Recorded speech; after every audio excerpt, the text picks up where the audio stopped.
अगर इस सृष्टि में सबसे ज्यादा किसी को दंड दिया जाता है तो आत्महत्या करने वाले को। बहुत निंदा की गई आत्महत्या करने। ये खिलवाड़ नहीं है जो लोग अपने शरीर को नष्ट करने के लिए सोचते हैं। मतलब बहुत समय तक तो इनको पहले प्रेत बनना पड़ेगा जो आत्महत्या करते हैं। तड़पते रहेंगे, जल भी नहीं मिलता पीने को, बड़ा कष्ट में जीवन, फिर अधो योनियों को प्राप्त होते, बहुत मुश्किल। पता नहीं किस कल्प में फिर करुणा निधान इसे मनुष्य शरीर दे। आत्महत्या करने वाले ध्यान से इस बातों को सुने जिनके मन में कभी आत्महत्या के विचार आते हैं। मतलब आप कल्प कल्प के लिए घोर दुख का बीज बो दिए। शरीर रोगी है, या समय प्रतिकूल है, या आप किसी पर विजय नहीं प्राप्त कर पा रहे, परीक्षा में पास नहीं हो पा रहे, या आपके अनुकूल कोई बात नहीं बन रही, तो मरना जरूरी है क्या? मरने से समस्या का समाधान हो जाएगा क्या?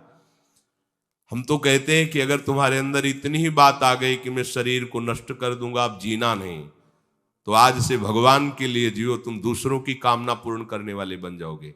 अपनी कामना, मरने की जरूरत है, मर जाओ इस बात से कि आज से मैं अपना जीवन प्रभु को दिया। जब मरने के लिए तैयार हो तो अब क्या इच्छा, अब जैसा चाहे प्रभु करे। तुम ऐसे महात्मा बन जाओगे, सतरत सतरत सा लोकांतार्यति। अगर आत्महत्या की तो आप दुर्गति को समझ लीजिए, भयानक प्रेत योनि, जहां स्वेच्छा से आप जल भी नहीं पी सकते, भले नदी किनारे रहिए। स्वेच्छा से, और भयंकर जलन, अशांति, एक जगह चैन से नहीं रह सकता। गोकर्ण जिसे अपनी स्थिति बताता है, धुंधकारी जो प्रेत योनि को प्राप्त है, भैया किसी तरह बचा लो, भयानक कष्ट में हो। यह आत्महत्या करने से समस्त दैवी शक्तियां उससे नाराज हो जाती हैं। तुम्हें जीवन मिला है दुख से लड़ने का, ऐसे अच्छे काम करो, ऐसे भजन करो, तुम्हारा मंगल हो जाए।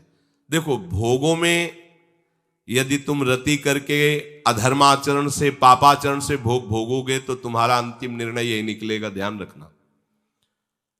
जब तुम धर्म विरुद्ध आचरण करोगे, जैसे कोई कहता है कि अभी तो छोटा बच्चा ही था, उसने कौन से पापाचरण किए, अभी तो 14-15 वर्ष का था, परीक्षा में ऐसा ऐसा क्या।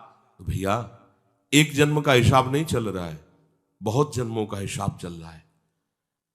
अगर उसके सुकृत काम करते तो माता पिता उसके ऐसे न मिलते कि उसको टॉर्चर करते, तभी तो ऊब गया जीवन से। अब किसको क्या कहें। तो हमें लगता है कि उसके दुष्कृतों के परिणाम स्वरूप ऐसा उसको वातावरण मिल जाता है कि कोई नहीं तो आत्महत्या करने का उत्साह नहीं आना चाहिए।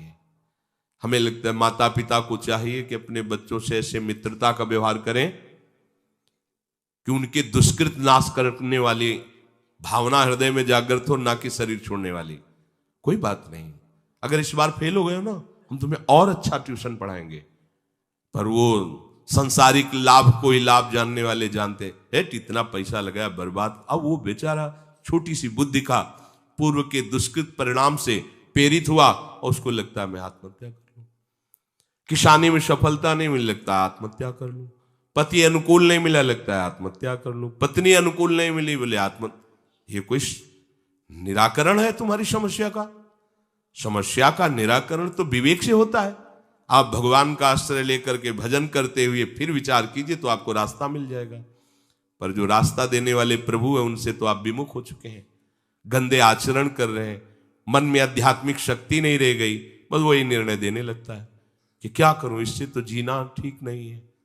मरने के बाद जो दुख है वो तुम झेल नहीं पाओगे।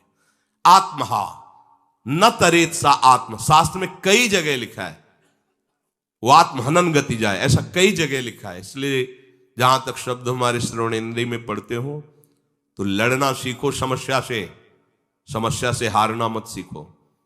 समस्याएं तो आती रहेंगी, लेकिन तुम्हारा जो जीवन है बार बार नहीं मिलेगा। और नाम जप करोगे तो सबसे जीत जाओगे। नाम जप करोगे तो दूसरों को भी बचाने वाले बन जाओगे। नाम जप करोगे तो सही बात, तुम्हें कोई डिप्रेशन में डाल सके, आज तक ऐसी कोई समस्या पैदा नहीं हुई।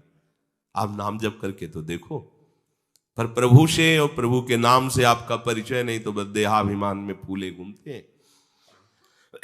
जहां उस देहाभिमान में ठेस लगी तो लगा देह को नष्ट कर। अरे देह को नष्ट करना कोई समस्या का समाधान थोड़ी।